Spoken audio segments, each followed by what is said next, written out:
SBDMA, serta teman-temanku yang berbahagia. Pada kesempatan kali ini, kita dari kelompok 4 akan menjelaskan tentang agama dalam perspektif sosiologi menurut Max Weber.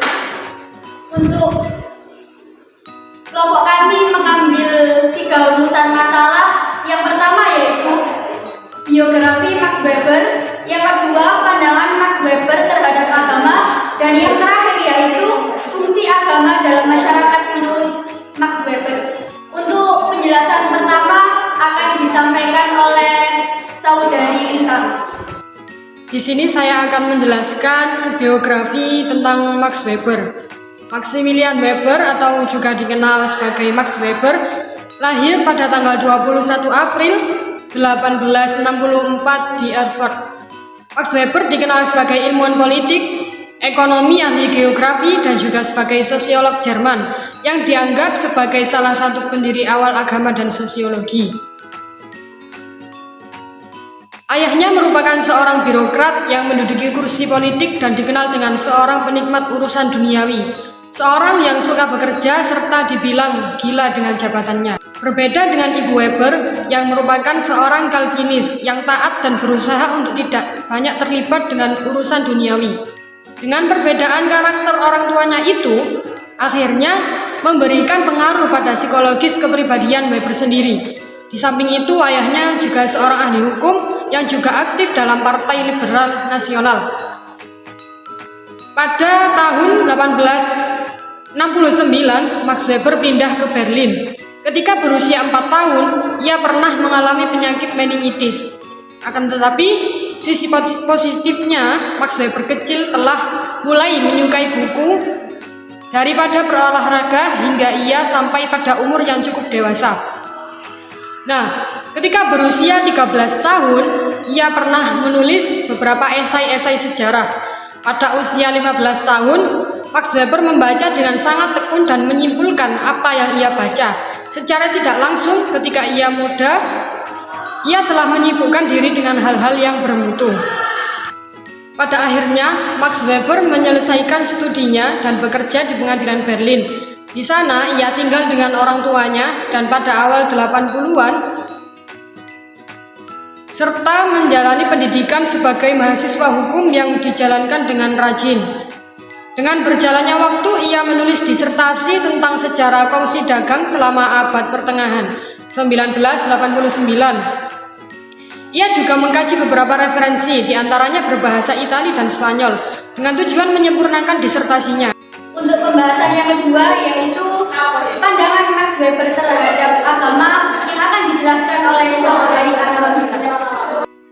Baiklah, di sini saya akan menjelaskan mengenai pandangan Max Weber terhadap agama. Berbicara mengenai agama, Max Weber mengawalinya dengan adanya stratifikasi sosial antara kelas menengah rendah dengan kelas menengah atas.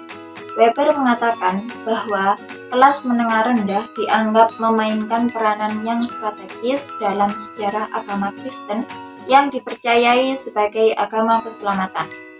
Berbeda dengan kecenderungan keagamaan kaum petani, yang mana Weber mengatakan bahwa kaum petani yang merupakan kelas sosial rendah tidak sudi dalam menyebarkan agama kecuali tidak diancam.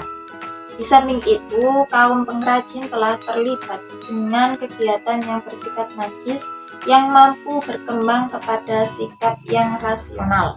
Hal inilah yang tidak dijumpai pada kaum petani kecuali ada pemaksaan dan pihak-pihak yang bersikeras.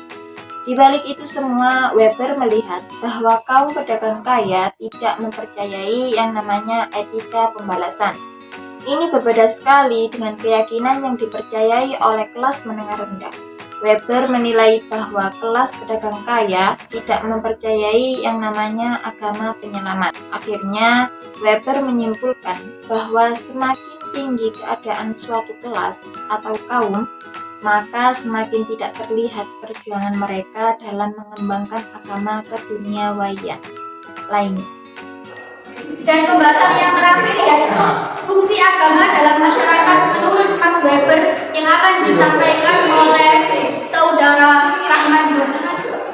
Di sini akan menjelaskan tentang rumusan masalah yang terakhir, yakni fungsi agama bagi masyarakat menurut Max Weber. Yaitu satu, sebagai sarana untuk mengajarkan etos kerja kepada manusia modern. Yang kedua, sebagai semen sosial yang bisa menyatukan masyarakat, budaya, dan ilmu pengetahuan.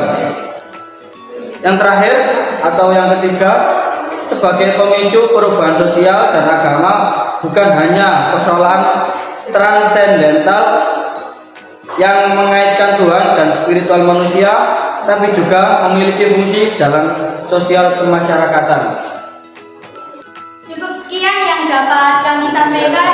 Apabila ada salah kata atau referensi yang kurang berkenan di hati teman-teman semuanya, mohon dimaafkan yang sebesar-besarnya. Wallahu